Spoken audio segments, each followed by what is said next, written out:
Hello everybody and welcome to my channel. I'm Christina, I'm glad you're here. Let's get right into the video. Today I will compare MLM business opportunities to regular corporate jobs or regular 9-to-5 jobs. I thought that could be interesting because I have seen so many multi-level marketing reps presenting the MLM opportunity as the best of the best, as if it's Garden Eden over here, and then the corporate side that sounds more like you living in Mordor and working in Mount Doom. If you're interested in these kind of videos, maybe consider subscribing, leaving me a comment, giving this video a thumbs up. I would really appreciate it. At this point, I think it would be interesting to tell you about my background so you know where my expertise in this topic is. I have at this point been working corporate world or doing 9-to-5 jobs for almost 20 years.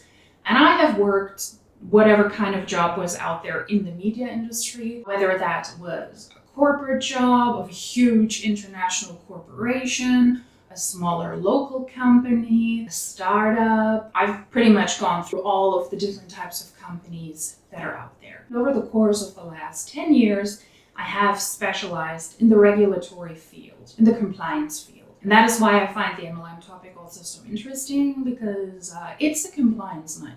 Let's just say it like this. I myself have never joined MLMs, but I've done intensive research over the last 2 years. I will walk you through the individual steps from the process when you start to maybe look into MLMs or a new job, from the hiring process until the end when you decide that you want to leave a company or if a company has to shut down. Let's talk about the hiring process or getting started. In an MLM, there is no hiring process. If you are of age, in most countries and in most MLM companies, that is 18 years old, you purchase a starter pack. You pay a starter fee, you pay for a business kit.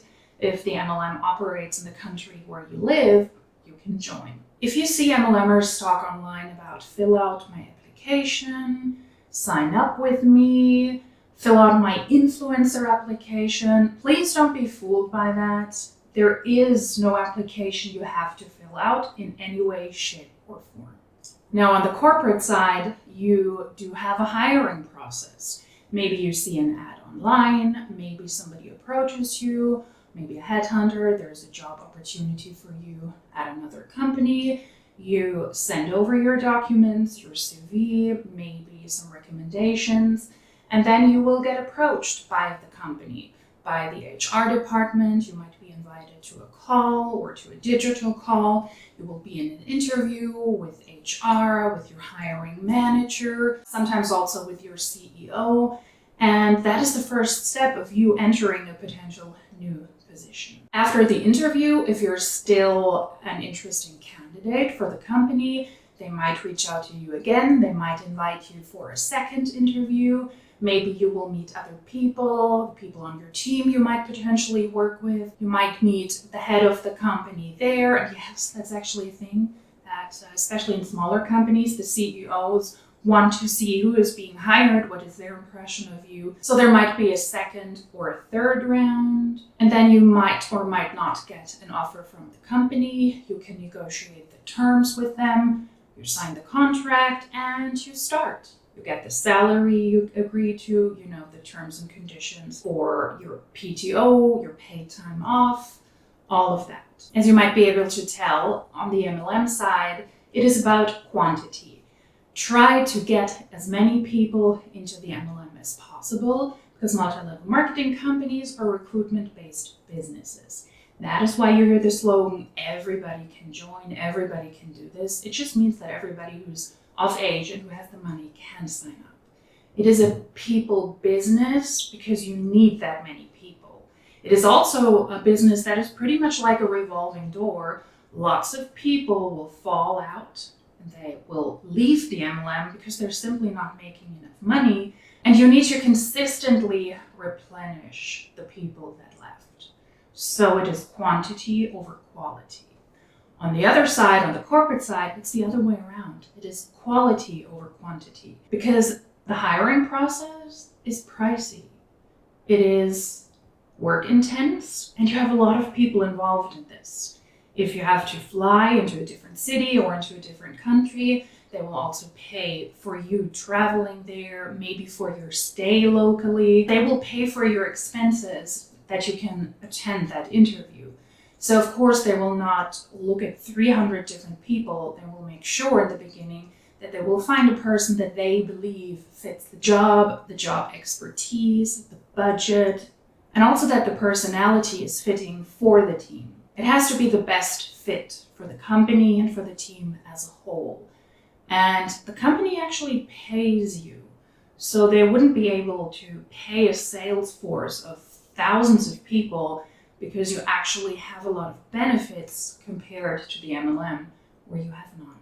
And that leads me to my second point, buy-in versus salary. In an MLM, the potential recruit has to buy their way into the company.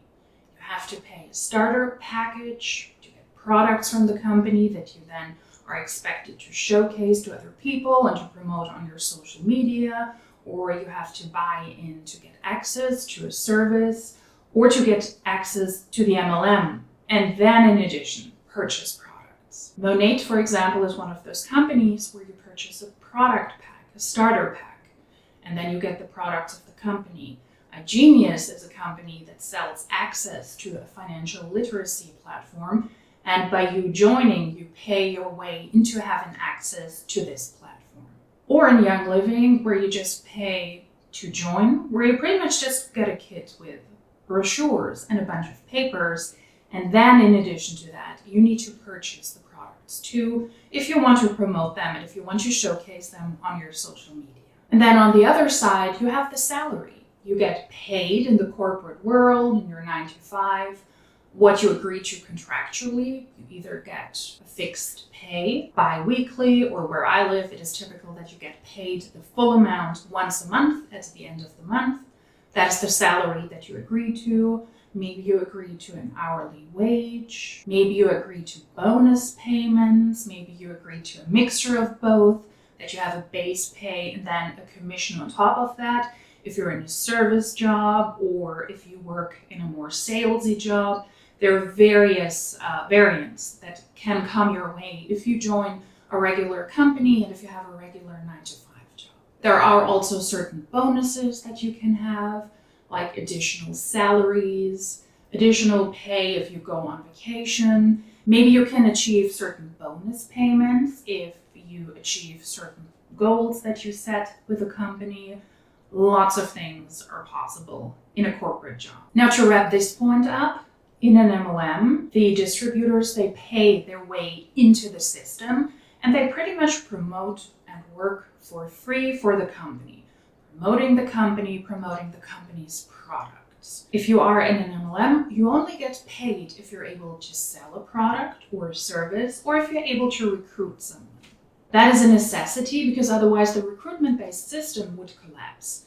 An MLM could not afford to hire thousands or tens of thousands or even hundreds of thousands of reps and actually pay them a regular salary, pay them regular wages, and actually pay them a livable income plus benefits. That system would collapse. So that is not a possibility for a multi-level marketing company. An MLM lives of the distributors to pay their way into the company and to continue to purchase products, and that money is then being spread out to the other distributors. Not evenly, so the people at the bottom, they pretty much pay into the system and don't get much out of this, if they get anything out of this. The money is being funneled upwards. So the people at the top who have bigger teams are able to make money off of the people below them. On the other side, in the corporate world, you trade your time for money. The amount of time you work in a week,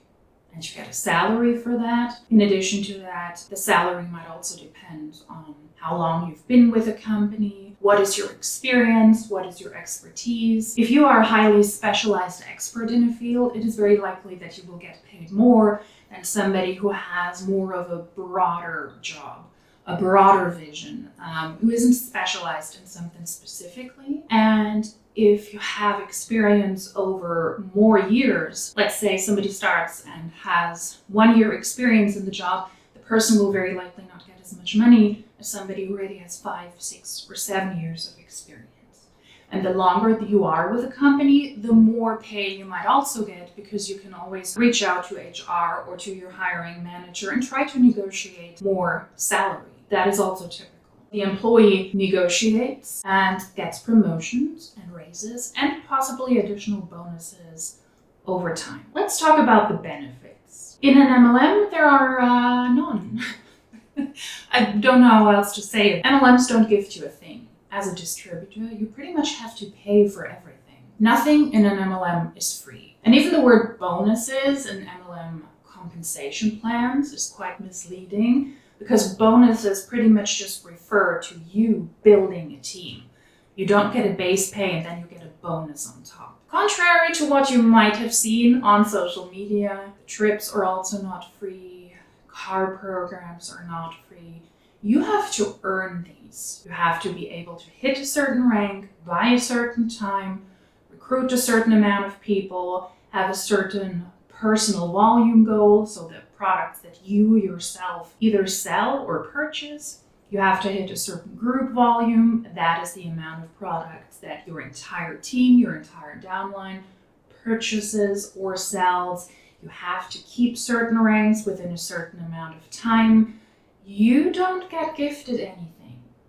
And if you go on trips or if you participate in car programs, you will also have to pay taxes on the value of those. If there are company conventions, you will also have to pay tickets for these yourself. You will have to pay traveling to the area where the convention is happening. You will have to pay for housing, and you will have to pay for your own food. And at the end of the day, you also have to pay taxes on everything yourself. So the money you might get at the end of the month in an MLM is before taxes and before expenses. So when tax season comes around, you will also have to pay taxes. When you are in a corporate job, you get certain social benefits, health benefits, like health insurance. You might even get special treatments from doctors who work for the company. They might offer certain examens or vaccinations. That is also then included, and you don't have to pay for that additionally. You get unemployment benefits. You get paid maternity leave or paternity leave. I can, of course, only speak from my own experience. And where I live in Germany, you do get a lot of those social benefits that maybe other countries don't offer. But let's say you want to have a baby and you're pregnant and you give birth to a little baby, then you can stay home for a year and you get still a high percentage of your pay. And then you can decide if you want to stay home for another year or for another year. Now, the amount of salary you get won't be 100%, but it will be a certain portion of what you originally made. And that can be split then between the partners. If you're sick, you get paid sick days. There are certain social benefits you might also get, like a contribution from your employer to public transportation tickets. Maybe they pay for the entire ticket themselves, or they might contribute to that. You might have access to certain sports institutions or gyms or social events that you typically wouldn't have access to, because if you work for a corporate company, that can be quite beneficial to have certain programs for their members all over the world. Lunch money, you might get a certain pay towards that as well. And of course, paid time off. So you can go on vacation and still get paid throughout those days. Now, the amount of vacation time you have or the amount of paid time off you have might vary from country to country, but you get paid when you're on vacation. That's also not something an MLM would offer you. To wrap up this point, in an MLM, you're independently contracted, so you're a freelancer. You do have to pay your very own taxes. The money you make towards the end of the month, that is not your final payment. You still have to take into consideration that you have to pay taxes on this, and that you also have to pay money on the products you have to purchase to be considered active in the company, and the products that you have to showcase to other people or on your social media. So the check you might get at the end of the month in an MLM, that's not your final amount. And like I said before, that has to happen that way. You do not get any benefits, and you have to pay your way into the MLM, because otherwise the MLM would die. They have to have a consistent flow of recruits who pay into the company. Now, in a regular corporate job or in a regular 9-to-5 job, you're an employer and you get all of the health benefits and the social benefits and whatever money shows up on your statement, on your salary, whatever is being paid out to you as a salary at the end of the month or at the end of the week, that is your money. Taxes are already taken out of that, unemployment money, certain social contributions you have to do, they're already taken out, which is rather convenient. Now, the benefits you might have and the way you get paid might vary from company to company and also from country to country, but that is the basic idea of being employed by a company. How do you climb the MLM ladder or the corporate ladder? Well, in an MLM, you recruit. That's pretty much the most important thing. Join as early as you can when the market is not yet saturated, when people don't yet know maybe that it is an MLM, and you can promote this more easily because there's a lot of hesitation and there's a certain stigma on MLMs, thankfully, these days, because you simply don't make a lot of money there, and a lot of people already understand that. So the earlier, the sooner you join, the better if you want to recruit people and if you want to make this business opportunity sound interesting to others. Yeah, recruit as many people as you can and try to keep them in the company. Try to keep them in your downline for as long as possible, but also continue to recruit people to replenish the people who leave the company. Or I don't think it is harmful if you're buddies with somebody from the corporate side, with the founder of the company maybe, or if they offer you a bridge contract. There is favoritism at this point when a company is in pre-launch. A lot of reps are being reached out to, and that's how they can get started early. To have a foot in the door on the corporate side could also be beneficial. And then if you join with a big team, it's pretty much the same process. Recruit as many people as possible, but you might be able to get a bridge contract. Some MLMs don't do that, others do, but the bridge contract is only valid for the leaders. So if you know you're not happy in your MLM anymore and you want to switch over to another one, you might get a bridge contract where the company pays you certain bonuses paid on the amount of people you bring into the MLM with you, because you are, of course, being appreciated a lot more if you're able to come over, not just by yourself, but with hundreds of people. Now, how do you climb the corporate ladder? Once again, that is in my experience. I can only speak from the companies I've worked in, what I have seen,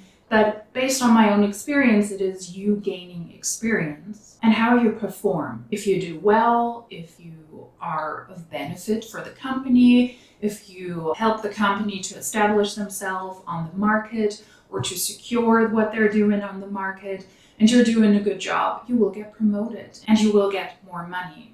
Or if you spend a lot of time in the company, let's say you've been with a company now for over a decade, it is also likely that you will get a raise regularly. Now, I know that the corporate world or the 9-to-5 world is also not perfect, but from my experience, if you are proactive, and if you approach people, your manager or your manager's manager, people from the C-suite or HR, and you make clear that you have goals and that you've really worked a lot, you've done a great job, and you can present that and you can prove that, be proactive and ask for a raise, then in my experience, that is something that is regularly very doable.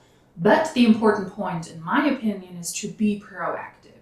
If you're somebody who is more shy or more reserved, that might be a point where you need to come out of your shell, because in my experience, also corporate companies, they won't necessarily gift you anything either when it comes to salary raises.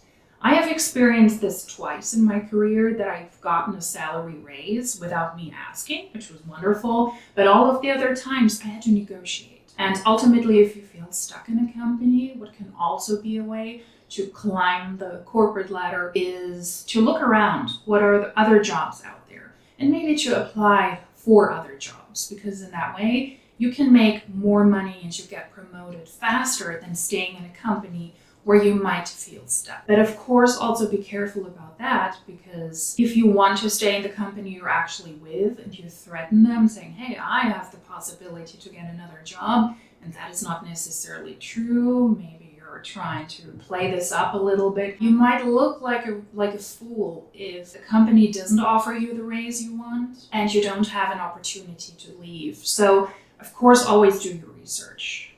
From my end, I always negotiate, I think, reasonably. And when I know that I have another job offer, I can play this up. Yeah, be proactive. And if you feel that you don't make progress in a company, switching companies can help. The next point is the distribution of money. In an MLM, the money is being funneled from the bottom to the top. The majority of people who are at the bottom of the MLM pyramid pay into a system, and then the money is being funneled up to the very, very few people at the top. The people at the bottom pay into a system, but either don't get much out of it or get nothing out of this. And the people at the top are the ones who are making the money. So the people with the biggest teams also make the most money. In the corporate world, it's the other way around. The money is being paid from the top, from the owners, to the bottom. And depending on your experience, depending on your time within the company, and if you have more responsibility within the company and you have more experience than somebody who just recently joined, you will very likely get paid a higher salary than somebody who just joined recently, has less experience, and has to take less of a risk. What's the conclusion of this point? In a multi-level marketing company, the people at the bottom get hardly paid anything. 99% of people across MLMs don't make money or lose money, and only the people at the very top, the less than 1%, make money. In the corporate world, everybody gets paid. Like I said, the corporate world isn't perfect either, so a lot of people might not be happy with their salary, or they should receive more money. Certain jobs are highly underpaid, but at least you're not losing money because you do show up and you do work, you will get paid. Let's talk about Zoom calls or team calls. If you are in an MLM, that is pretty much the lifeblood of your work. You will very likely be on Zoom calls multiple times a day or a week. That's the way you connect to your team. That is the way you have to inspire your team members, the people that you recruited. That is the way you have to be inspired by your own upline. That is how people will yell at you and try to whip you in shape if you don't perform the way they need you to perform because their paycheck is suffering. And that is your major brainwashing tool. That's what I would call it. Some people might call these calls inspirational. That's a funny joke. Some might find these calls inspirational. I find them brainwashing. But if you are in a multi-level marketing company, you will have to spend a lot of time on Zoom calls. To me, that sounds very exhausting. Yeah. Now, on the corporate side, especially if you work in a remote job or in a hybrid job or in an international company with teams and you have to communicate with people all over the world, you will also have to be on team calls or Zoom calls. But from my experience, and that's how I do it, in the beginning of the pandemic, we had so many Zoom calls, also like coffee calls if you wanted to get together with people around coffee time or around lunchtime, which is a nice idea. But when we speak about the actual job, in my experience, people will try to limit and people will try to reduce the amount of calls they have throughout the day. I've always tried to limit the amount of calls I have, also with my own team, because if they're not productive, it's just a waste of time. In the corporate world, I think most people will try to reduce the amount of calls they have to be on and only go to the ones and only schedule the ones that are really, really useful, because otherwise you're not able to do your actual job. Many, many times you can just write an email and that is more productive than jumping on a Zoom call. Did I mention I find Zoom calls exhausting? Because they can be. And that, in my opinion, is the difference about Zoom calls. In an MLM, they're your lifeblood, and in the corporate world, they're necessities. Work from home and work from Wi-Fi. That is something I hear a lot from multi-level marketing reps, that they say, if you come and join my team, you can work from home, you can work from Wi-Fi. Isn't that amazing? And that is true for multi-level marketing companies, because that's how you work from home and from your Wi-Fi. It is pretty much just a synonym for work anytime and everywhere. Now, when it comes to the corporate world, some people have to go to their workplace. If you work in a hospital or if you work in a hotel, for example, or in hospitality, you will have to physically go to the place where you work. But now, especially over the past 2 years, there are so many more jobs out there where you can also work fully remote from your home, where you don't have to be in the city, where you don't even have to be in the country where the company operates. And that is pretty neat. So you do have a lot of flexibility there. Or you can work in a hybrid model. You spend a certain amount of days in the office and then you spend a certain amount of days working from home. That's the model that I'm currently working in, and I really, really like it because it means that you also have flexibility. You have more flexible jobs these days than you ever did before. If you know there's a certain day when I will work from home, you can schedule certain appointments, for example. If you know you have to go to the doctors or if you have to run errands, you can fit that into your daily schedule. And I find that very, very neat. Let's talk about checks and balances. What happens if you run in with somebody and the person is nasty to you? If the person, lo and behold, that happens, but assaults you? If you watch something fraudulent happening in the company, who do you approach? That's what I call checks and balances. There are shitty people, there are fraudulent people, there are nasty people everywhere, whether you are in an MLM or you work in a corporate job. Those people unfortunately do exist. When you are in a multi-level marketing companies, unfortunately, you don't have a lot of tools to counteract that.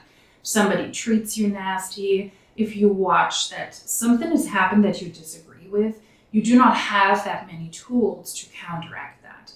If somebody is nasty to you, it is not likely that the corporate side or the compliance team or the customer service team, they do exist in multi-level marketing companies, that they will do much because you're independently contracted. So they're not necessarily specifically responsible for the behavior of the individuals. And legally, they're also not necessarily being held responsible for their independently contracted sales force. If somebody is nasty to you, if somebody's not behaving well, there is not much that people can do. We've also seen that with multi-level marketing companies, that if you are higher up in the corporate pyramid, and if you have a team of a lot of people and you are involved in fraudulent behavior, the corporate side hardly ever does anything. Specifically in Monate, we have seen so many people who are at the top of the compensation plan who have offered to fraudulently buy out somebody's business to have the person below that person rank up so that they can benefit off of that. That is illegal. That is against compliance. We have seen people spread the most heinous information on social media, being insensitive, being fat-phobic, spreading false information, being anti-Semitic, being racist, and they haven't been terminated because they make the company a lot of money. They might have gotten a little slap on the wrist, might have had to pay their way back into the system, but not much happened. On the other side, if you don't have a lot of people on your team, you might get terminated for speaking badly about the company in public. And badly doesn't mean that you are doing something nasty. It means that you critique the company for things that you believe are worth critiquing. So if you are in an MLM and things happen to you, I would argue that you're probably on your own. Now, in the corporate world, there are certain checks and balances that you can use. You can approach your manager or you can approach that person's manager. Let's say you were not able to solve the problem, to solve the issue with that person. You always have other people you can reach out to because there is a certain hierarchy. Now, no matter how flat the hierarchy might be, the person probably has a manager, you have a manager. If that doesn't work out either, you have HR. The HR department is also there to help you with that. In Germany, we do have workers' councils. Those are people that are there to help you and support you with your right. And in the end, if all of that might fail, you can also always reach out to a lawyer because you have a legal basis to work against that. If you recognize that somebody did something fraudulent, there is a compliance person or there's a legal team within the companies that you can approach. If you recognize somebody does something you disagree with that could be illegal. So to conclude this point, If you are in an MLM, I don't think you have much power. Unless you have a big team and the company depends on you, like I said, I'm afraid to say you're probably on your own. We've witnessed that in multi-level marketing companies, the termination of leadership is highly, highly unlikely. I've said it. People try to buy out people's businesses, which is against Monet's compliance, for example. We have seen people, once again, using Monet as a really, really bad example, who pay apparently or allegedly into a pool, and whenever they need money because somebody is not able to rank up on their team, they're paying the money out of that pool towards the people in their downline so that they can secure their own ranks for as long as possible, which is also against compliance. And we know that these people haven't been terminated either. There are people on their Instagram in Monet gear who will say the most heinous things, but because they're leaders, they haven't been terminated. And that is the sad truth of multi-level marketing companies. But then we have seen that people like Angelique, who was also a rep in Monet, was terminated because she spoke out about the issues she saw with Monet. That Monet was not helping distributors who were mistreated by uplines. And she just approached a lot of topics that I think are very, very valid. But because she spoke out against Monet publicly, she got terminated. I don't think you have much power in an MLM unless you have a big team. So you're on your own.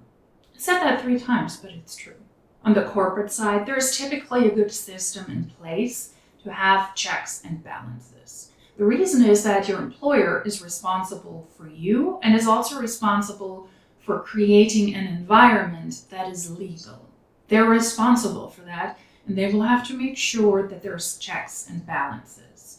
Whether it is the HR department or a council, a workers' council to help you, or your manager or your manager's manager or their managers. There's always somebody there who should be able to look into whatever issue you have and approach this together with you. And in the end, you always have the chance to get legal support. I think that's the last straw, but if you have to get to your own legal representative, that is also an opportunity to help you if things are not working out in the actual corporate company. What happens if a company or an MLM has to shut down? When you are in a multi-level marketing company and the company shuts down, you have hardly any rights. You very likely have signed a contract. That's why it's important to always read your contracts, that you sign away your rights for pretty much everything, and the company is allowed to terminate you anytime they want, and they don't even have to give you any reason. So if an MLM shuts down, it's likely that you might even not get your last commissions check. In an MLM, you're independently contracted. That means if the company shuts down, you also don't get any social benefits over the course of the time when you're unemployed. You don't get any unemployment payment.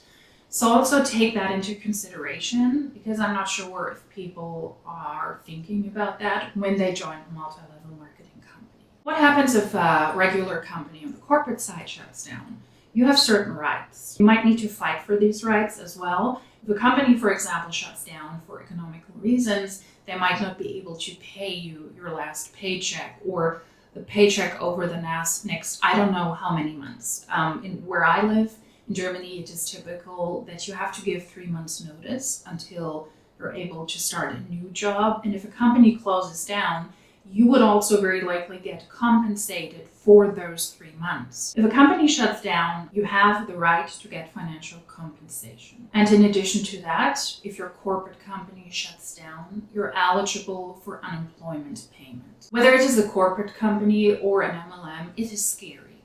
Nobody wants to lose their job. Nobody wants to lose their job because they get fired or because the company closes down. But you have more opportunities to get financially compensated on the corporate side, whereas you don't have any legal basis when an MLM shuts down. Now, what happens if you yourself decide that you want to leave a company?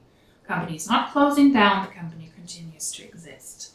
In an MLM, if you leave, it is very likely that you will be shunned, that the majority of people who were on your team, your upline, your sideline, your downline people, that they will not talk to you, that they will not acknowledge you anymore, they will block you from their social media, you don't exist anymore. Now, if you decide that you speak out against the MLM and the business opportunity and why you think it was a bad or it is a bad business opportunity, people might not necessarily block you, but you're pretty much fair game. So if you dare to critique a multi-level marketing company and also the team you were on, you might get ridiculed, you might get weird messages, harassment. Fair game pretty much means if you leave one cult and you're not a part of that cult anymore, then people can do whatever they want you to harass you, to make you shut up. And that is really, really nasty. I'm not saying that that happens every time people leave multi-level marketing companies, but I would argue in the past it was rather the situation that people left MLMs in silence and they didn't dare to speak up about this. But now with social media, a lot of anti-MLMers are people who were in multi-level marketing companies before. I think that is good. I think that is really worth it. But if you're still in the MLM, you have to ridicule that and them, at least within the team, because it is your income and it is your livelihood that is at stake. And you probably don't want that negative opinion out there. Now, I'm not saying that that is going to happen in any MLM, but we've seen that happen with a lot of people. Why is that? Because you're leaving a cult. In my opinion, multi-level marketing companies are commercial cults. You're not just leaving a normal job, you're leaving a cult. What happens on the corporate side? Let's say you have a new job and you want to leave the company. You hand in your notice that you want to leave. In my case, or in most cases here, it is 3 months. You continue to work those 3 months. You try to wrap everything up. You try to help out the people that are still working in the company, to give them as much information as possible, to fill in the gap. You might be involved in the hiring process of new people. Maybe your manager will reach out and say, hey, what should we watch out for if we hire a new person? So you might even be involved in that process. And then when your time is over, you return your work equipment and you will hopefully leave on good terms, and you will continue to speak to people and follow people on social media. I have been in the very fortunate situation that I was never fired from a job, but I have quit multiple jobs because the company wasn't for me anymore, or the job wasn't for me anymore, and I wanted something new, and I wanted to better myself, and I wanted to have more responsibility. That is normal. I'm still on good terms with almost all companies and all people I've ever worked with. There might have been issues here or there, and I'm not consistently talking to the people anymore on a daily or on a weekly basis, but a lot of my friends are still people I know from former companies. So it is not likely that you will get shushed or that you will get shunned, and you're not fair game.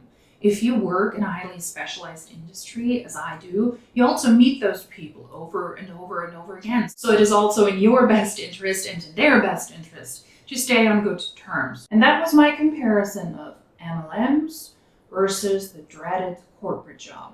If you ask me, having a regular job, a regular income, being compensated for the time that I spend doesn't sound too bad. I would prefer a bad corporate job over a good MLM opportunity anytime. Now, what did you think about this? Are there other points that you would have talked about? Other things that come to your mind? I made a list of the things that I wanted to speak about, and I probably could do another video and go really into the specifics there. And just a side note, I did try to make an effort, okay? I'm wearing a blazer and I'm wearing a low side bun. I tried to look professional. Which is also a total scam because I never wear blazers and I never have to make an effort where I work because it's a very relaxed working environment. But I'm dressing up for the videos and I'm here for it. Do we like the side bun? I'm not sure. If you like this video, I would love it if you would consider subscribing, leave me a comment, leave me a like. And if you like these videos, I do hope that I will see you in my next one. Thank you. Bye.